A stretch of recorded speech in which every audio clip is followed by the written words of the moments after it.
yeah, I guess we'll just kind of get into it. We're here to talk about Dead Air, new short film that we got coming out. My most kind of like vanilla question that I always like go into, but it's cool with collaborators, is I just kind of want you guys to talk a little bit about the genesis of this film in general, and how collaboration led from its conception to now we're at the final product. We wanted to do like a really basic short film after college, just something like stripped down that we can do just with our friends. And that's like the original like ghost hunter cam footage that we had of us all getting killed. Yeah, we wrote that on like Post-it notes, and we did a very, very loose script. Just because none of us are really actors. So we did want to do a little bit of improv just so that not everyone's so we have to memorize all these lines, still have a little bit of fun with it. And then we shot it and we just sat on it because we're like, it's really not that good. It's not that good. I don't really want people to see this. And so we're like, okay, so we have this footage. Why don't we try to make something out of it, something? And so that's when we started writing Dead Air. I really like late night talk shows. So. I like mockumentary type like shows and like films, and we sort of like meshed that together to create what it's become today. Yeah, totally. I mean, mockumentary is such an interesting kind of genre because I think it most often gets attributed to comedies, right? It's easy to think of a lot of mockumentary comedies, but I think horror and comedy have a really interesting relationship in the sense that they both kind of evoke physical reactions from you. Like if you get a good comedy, you're laughing. I mean, you're actually like you have a physiological reaction. Same thing with horror. If you're scared, I mean, you're put shielding behind your eyes and everything like that. How does the choice of shooting it sort of kind of mockumentary style filter into the overall horror of it? I mean, to be honest, the mockumentary that I watched was Spinal Tap. Oh, sure, yeah. That's Christopher Guest, absolutely, big influence. So I think that I knew we're gonna try to make it as funny as possible, and I think that it just ended up getting the elements of horror in it because the stuff that we do that's mockumentary, it's really like the latter half of it where it gets a little bit more horror-esque. So more found footage almost at that point. And so it was kind of, I think it just happened naturally, I guess. Yeah. With the writing process, we kind of, it's a little corny to say, we just followed where it would take us, honestly. Right. Just where the story would naturally progress. We found it, it would come up like naturally with like the horror aspects of it, and also like, the comedy too. Still trying to find moments of like levity with like the aspects of horror, and like drama too. Turns very, very dramatic towards, I'd say, like the last third, last act of it. Last act, because I think that the mockumentary style, I wasn't very conscious of it until like we were writing Dead Air, like the actual Dead Air, not the ghost hunting stuff. So it was kind of, it was just trying to blend what we already had.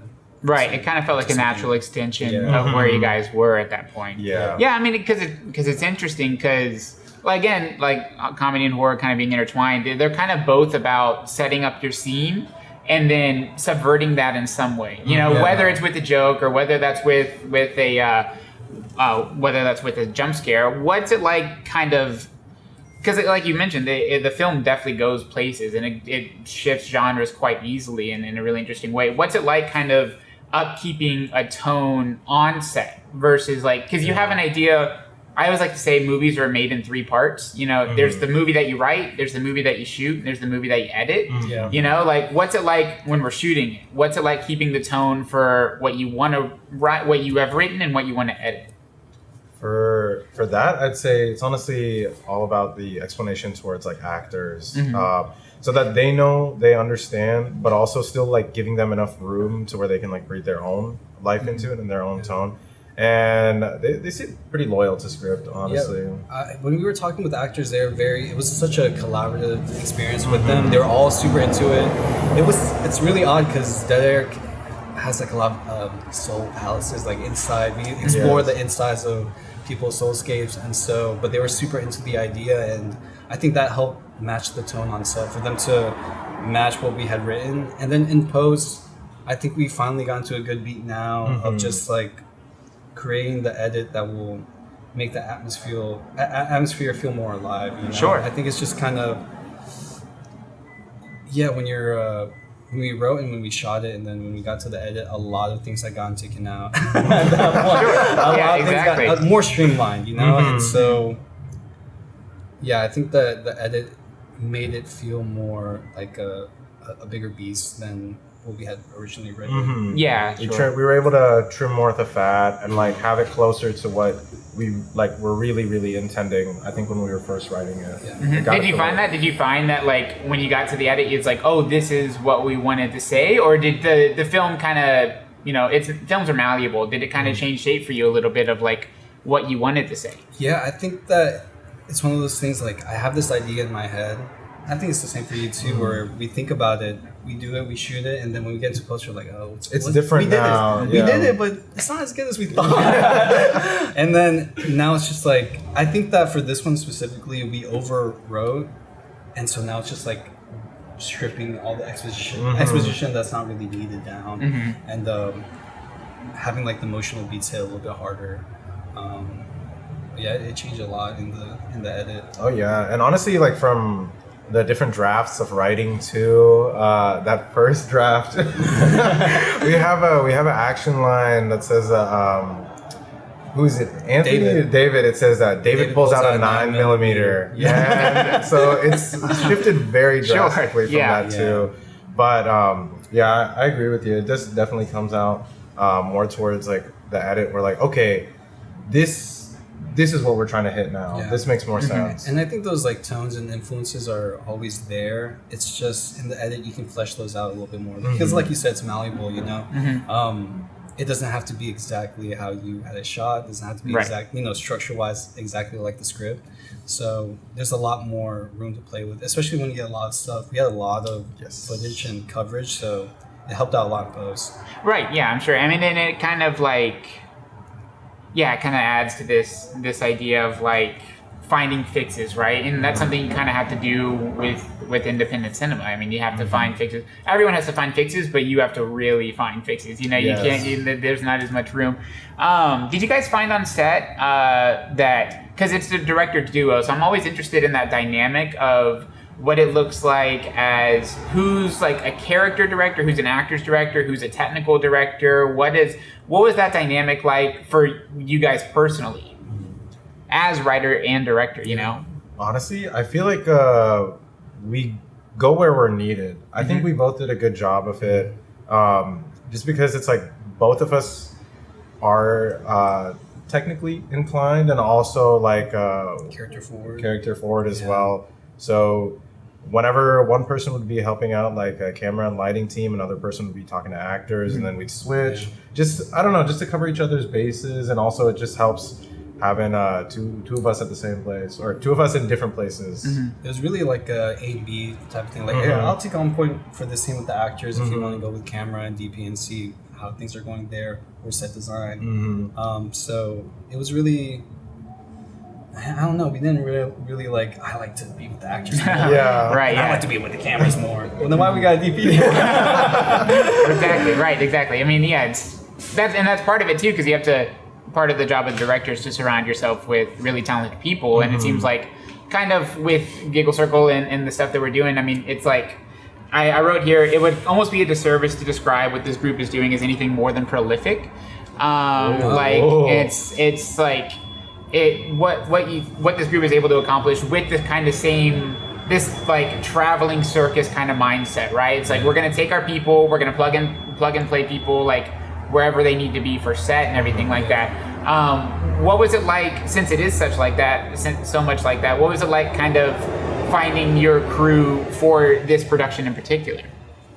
Oh, it was a little bit tough. It was, we'll get into the scheduling part of that. That was I think. Because Giggle Circle, they're all so well-rounded. You can kind of fit people anywhere, you know? And then we knew that Dead Air would need a bigger crew, and then it's just kind of expanding to newer people and trying to find... And then schedules, that was like such a huge thing where I can be here for this day, I can be here for that day. And that's just working... I mean, it's a passion project. I can't expect, you know, people just work on it, especially for free. Exactly. Time that they want. So that was probably the biggest struggle, is just trying to find... people who can be there for partial days or even most of the days. Also, I do want to say it was our biggest like production yet so far. We had a crew of about 20 people. Oh wow! So yeah, a lot of people rotating in and out too, because like of course with schedules as well. Some people can be there some day. It's difficult to dedicate 4 days of the week just for this, and we were shooting back to back as well. So yeah, ready to go, super long days. Yes. And then you get your big credits going, and you got and everything like that too. Long end credits. Yes, yeah. One of the things that I keep kind of hitting on this horror because it's so interesting to me, especially with all the Giggle Circle stuff. Maybe for those of people who aren't as familiar with your brand, but it doesn't all necessarily have this kind of sinister element that it builds toward, but that is kind of a common theme for some of them.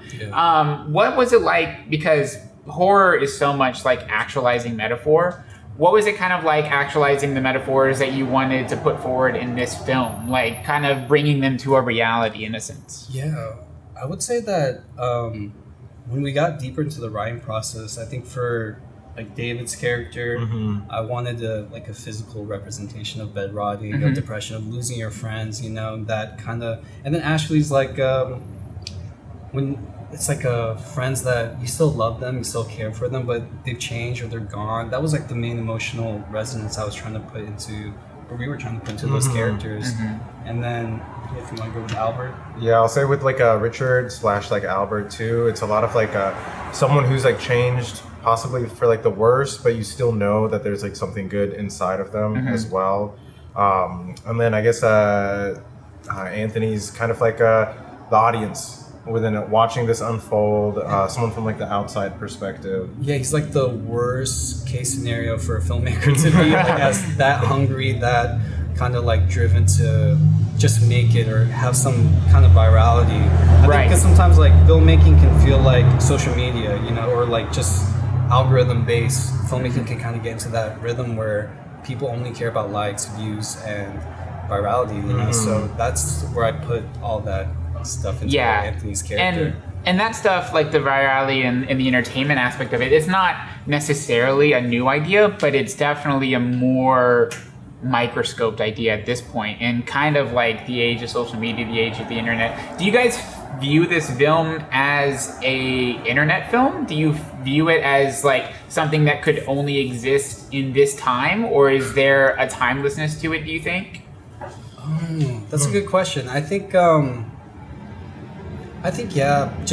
yes, it can only exist now just because some of the influences are so internet based, like the mukbang scene. It's just, I mean, we're dated. Unless they're doing like buffet scenes, I guess we are dated. We are dated, but I feel like the message overall for the characters and stuff like that, it may be a new, fresh coat of paint, on something that's just. And I'd go so far as to say, I feel like from this point and then onwards, with social media and like virality and like that hunger, it's still going to be the same, if not more. So I think from this point on, I'd say the film could be timeless, depending on I guess just whatever else happens. I mean, who knows?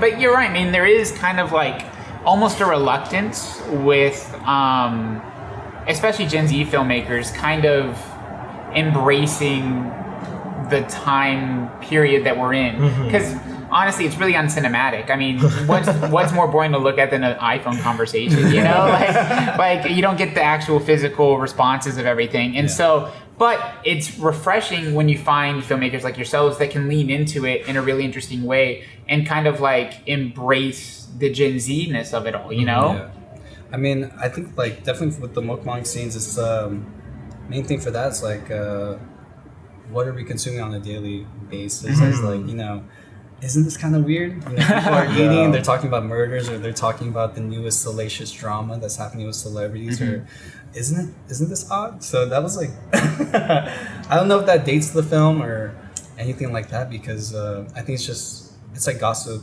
papers or gossip news columns, just in a different light now. But I guess what I'm saying is, I think having this idea of not dating the film but time stamping the film is important for the future of filmmakers moving forward, to like kind of what the film was saying, to separate content and creation and art, and so I think it helps kind of give a voice, and so it's kind of hard to like think of it in the moment, but like how much of it do you think filters through that Gen Z voice? Like how much do you guys want it to filter through that Gen Z voice? Because there is kind of like, you grow up with the movies that you like and you want to talk in that voice, but there is also an importance to talking in your voice right now. Where do you find your voice and how young it is versus like the modernity of it all? I think for me, it's kind of hard because I feel like I'm old as hell. Right. So I don't know. Like I feel like I usually write dialogue in scenes whenever we do the back and forth. I try to pull from films that I like. I really go down that path and kind of translate it into like filter it through myself so it sounds, I guess, more modern. So I feel like it goes kind of hand in hand because it's hard to make a film only with just your voice and without the influence of what you're pulling from, I think what do I think? Well, I mean that's a great point. I mean, influence is, I don't know, I get really fixated on this idea of influence, right? This idea of like kind of people from the past talking to us about what they think is possible, but then in response we're channeling them, and so I don't always like asking the question of what were your movie influences for this, but I feel like it's pertinent for the conversation right now. What kind of influences did you want to bring to this, and what do you think showed up? Oh, we got a couple. Yeah, super anime. Yes. Oh, cool. Absolutely. Yeah, Evangelion. I think Evangelion's probably like the heaviest element of it. Especially when we go into the soulscape stuff, it seems very like Shinji when he's just sitting on the chair. And I think Cure by Kiyoshi Kurosawa. Sure. I think mostly like from that is like aesthetic, really. Yeah. I love the I don't know, just the feel of that film, and I think I was able to find it in pockets with Dead Air. What about you? I think for me also like Memories of Murder as well, because it's like you have I felt that a lot. Yeah. That true crime aspect, or not necessarily a mystery with this, but like unearthing something. With Anthony's character, he's going through the process, and more is coming to light about the survivors of like this ghost hunting massacre. And I think because I had watched that film like recently when we were like writing in the process, and I was like, oh, I want to do that. I want to do that. Let's do that. And same when we got to the edit. We had just watched Park Chan-wook's newest film. No Other Choice. Great movie. We're like, well, we have to do some fades, transitions, some fades, transitions. Yeah, absolutely. Overlay those images. Absolutely. He definitely influenced us within the edit on how he uses like technology to how he showcases that as well. He's been a great. Speaking of like older generation kind of adapting, like he's been a great use of like his one before this. Decision to Leave. Yes. Yeah, it's got a great, probably the best use of Apple Watches I've ever seen in a movie, like he found a way to kind of make that cinematic. So yeah, that's really interesting to see which influences persist and which influences you want it to persist as well. And so yeah, I think that's super cool. So I think there's sort of this duality with paralysis, right? And so this idea of bed rotting, which is not a new concept, but it's newer in the sense that it's kind of like a more accepted depression, It's kind of like a fun, quirky thing. It's like, oh, I'm just bed rotting, but it's like, you haven't moved in days, So what do you think that struggle does to a protagonist, maybe not even necessarily the protagonist, but like that duality of paralysis, and how do you think that is going to resonate with audiences? I think for people who have been like stuck like that with like how David's character is through like a traumatic event, that kind of puts like a standstill on your life almost. That just like stops you from wanting to put yourself out there or do anything or even like heal from that. I think I'd hope people can resonate with that, and especially can we spoil? Do we spoil? Sure, I'll just cut it out. Go ahead. We'll bleep it. We'll bleep the whole part. Well, especially at the end too, when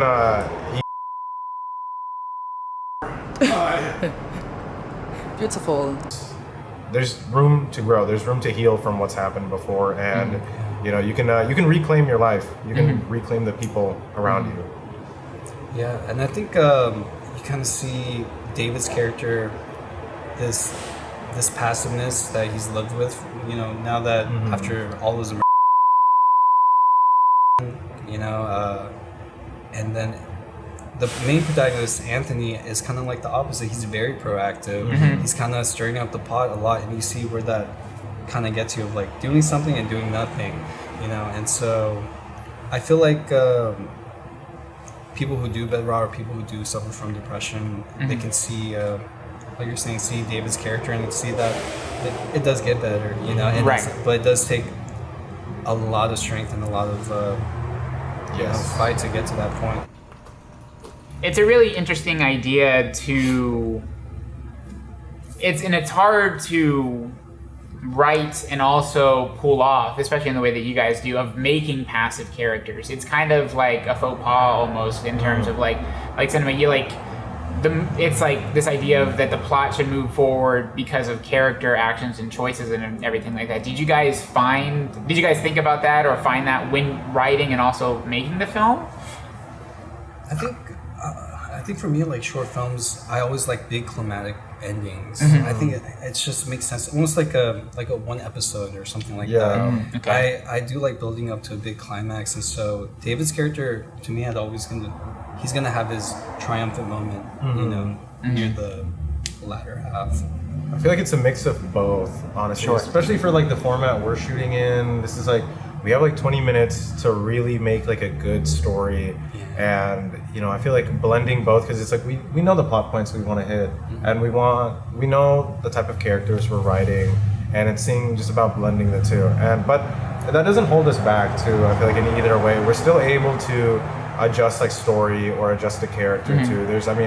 They went through a lot of adjustments before they became the characters they are now. Yeah. Right, exactly. It's that malleable, you know. It's shifting, and especially if you shot it earlier, and then years later, like you don't pause as people when you make something. You know, you kind of you take on different influences, you take off different experiences, and you wear that on the art that you make. You know, so I guess in terms of wearing it on the art that you make, this can be individual answers, it doesn't have to be a collective one, but do you view this film as a window film or a mirror film in terms of audience perception of it? Is it a peek into another life, into something else, to another experience, or is it more a reflection on what someone individual might be feeling?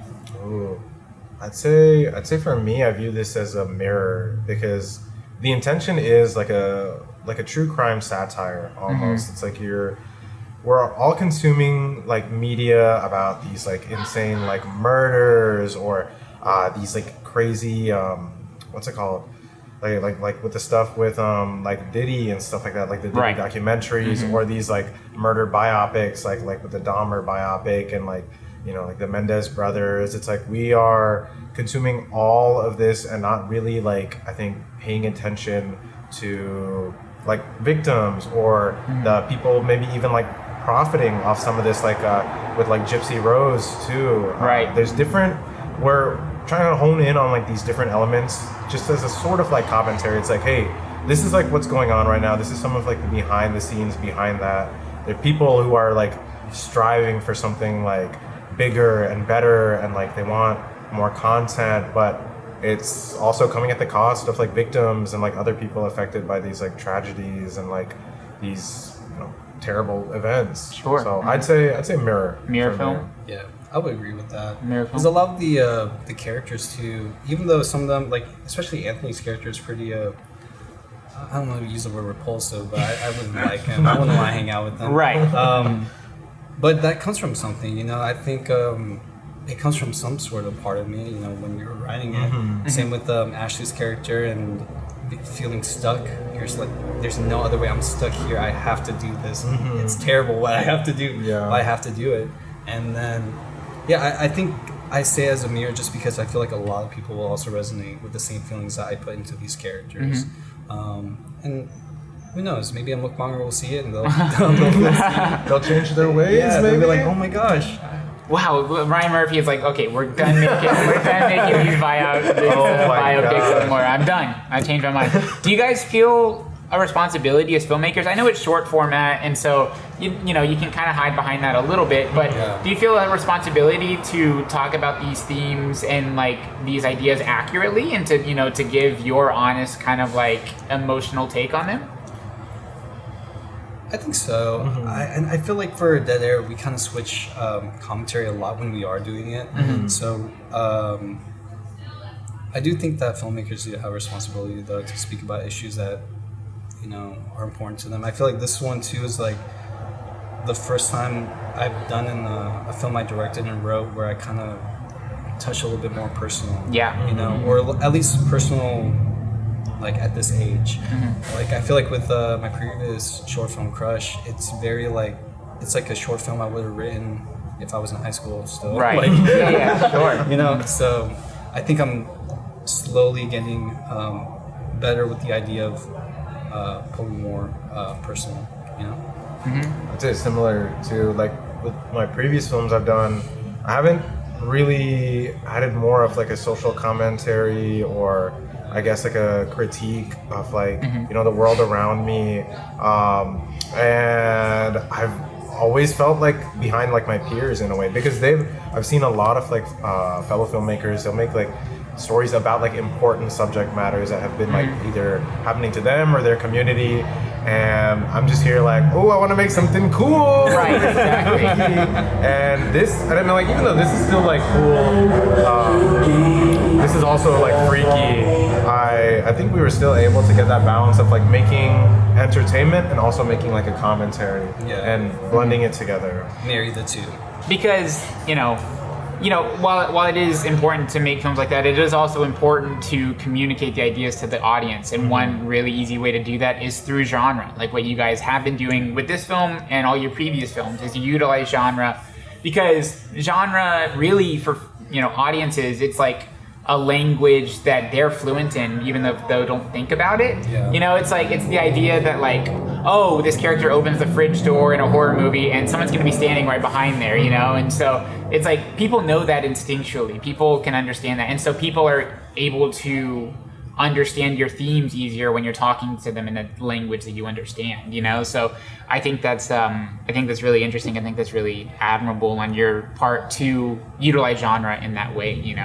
Thank you. Yeah. And so how much are you guys big genre fans? I know we mentioned Kiyoshi Kurosawa, and man, that's tough, right? You gotta. I mean, you're making movies in the same country, and your last name's Kurosawa, not related to the guy at all. How much do you guys? What does genre do for you guys in terms of your sensibilities? Tough one.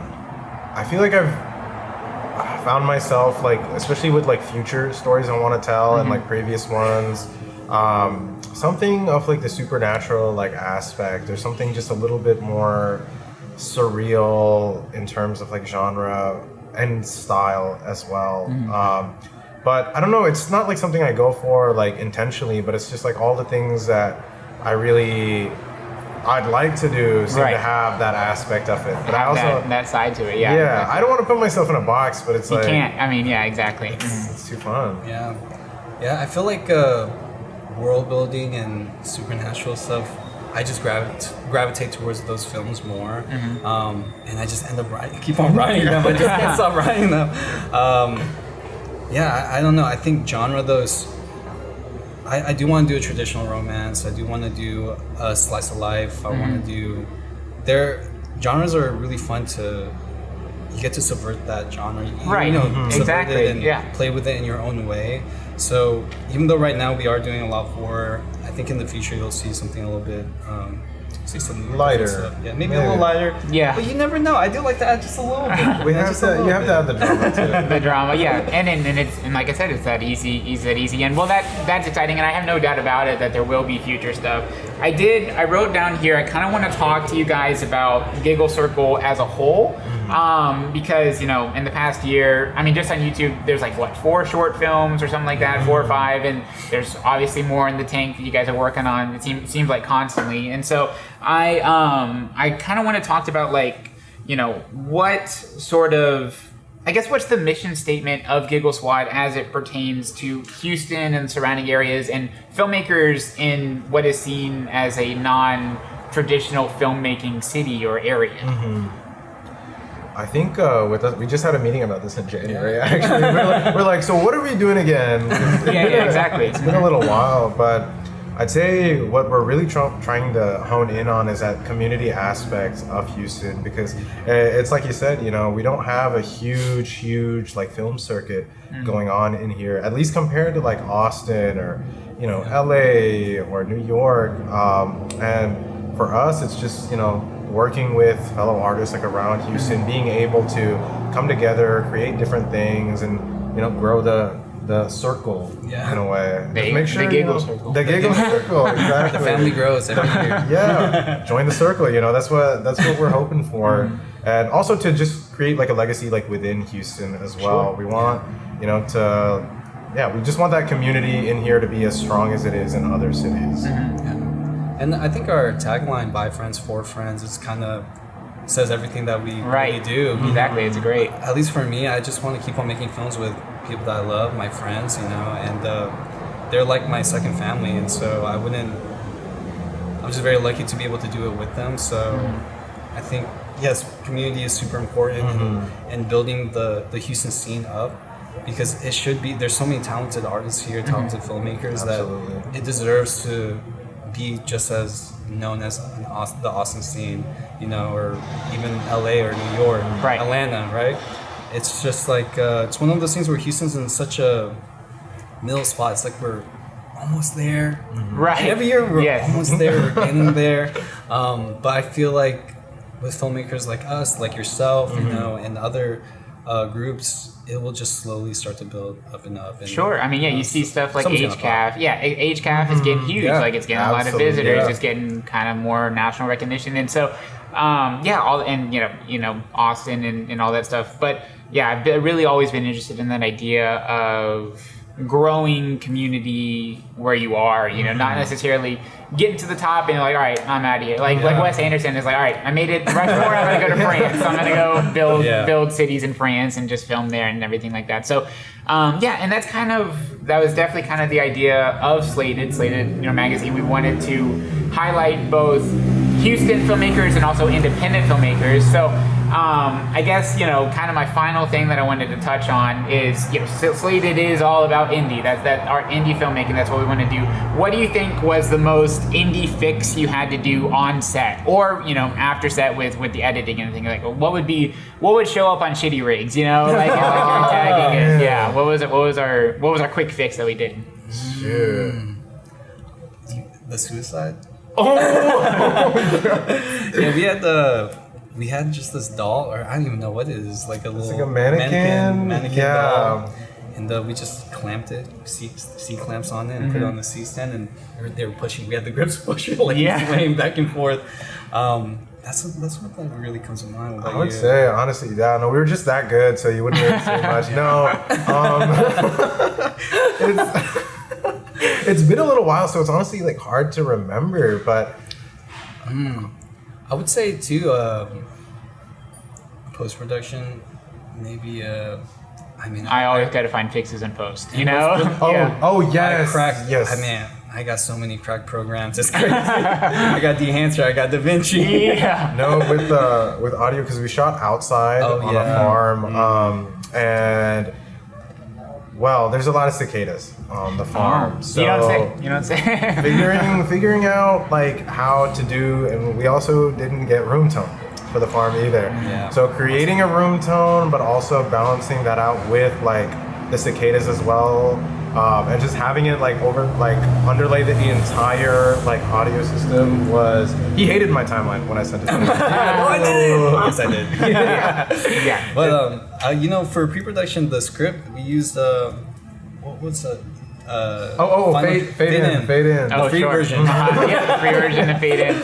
I jerry-rigged this thing called Writer Duet, and I use it. You can get like one script on there, but somehow I downloaded it and now it just lets me write unlimited. So nice. I'm just holding on to my laptop for dear life, hoping that I never lose it, because I think I'm probably going to end up losing losing my scripts. But yeah, I think that kind of brings me to the end of my questions. Let me see if there's anything else. Internet culture, giggle circle. I don't think so. I think that's kind of it. I wanted to thank you guys both for talking to me about the movie. We're excited to see it. Any plans? I know you guys are constantly working on stuff. Maybe what's next? What are you most looking forward to? What do you want to do with this movie? Where are we kind of living with that? You want me to go first? Yeah, so this for you.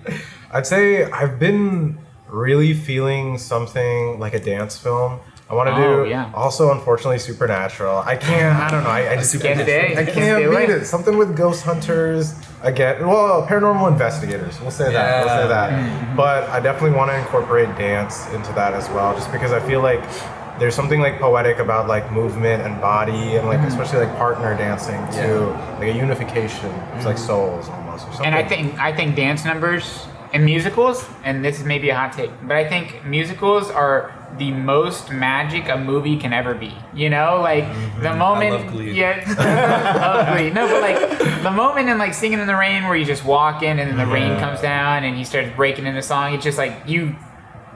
In musicals, you feel it more than anything, and dance is a really good representation of that. And I think that's why you see movies, especially from India and the Bollywood scene, really embrace that, you know. And so I think that's really special. Yeah, I think it might be in my blood, I guess. Do you have to do a musical? It might be next. It might be next. I'll sing in it too. I'll sing. Whoa! All right, we're on camera. We're doing it. That's off the record. I think for me, for Dead Air, I really just want to. I mean, as far as getting it out there, I think maybe a couple of film festivals and then posting it online. I think it just is a good representation of where we are at as filmmakers at this point. Yes. Just an overall encompass of our skill set. A time capsule. Yeah, a time capsule. And I think for in the future, I want to do a martial arts film noir. That's like martial art film noir. Yeah, martial arts film. I really want to do a karate one. So fucking bad. That's like I want to do a black and white, super. Grim and broody main character doing karate. That sounds awesome. That sounds awesome. That's my next one. That's the next thing we got going. All right, cool. I'm super excited to see it. I'm sure everyone else will be as well. Yeah, I wanted to say thank you guys for joining me today. Thank you. Thank you for having us. Yeah, this is wonderful. Cool. Super fun. You and I are going on a deep dive into what really happened that night. I know, me too. No, you guys did great. That was awesome. I gotta go wipe now in the bathroom. No, I thought that was awesome. They like that one. Our only laughter that we got I know. At the end of the interview.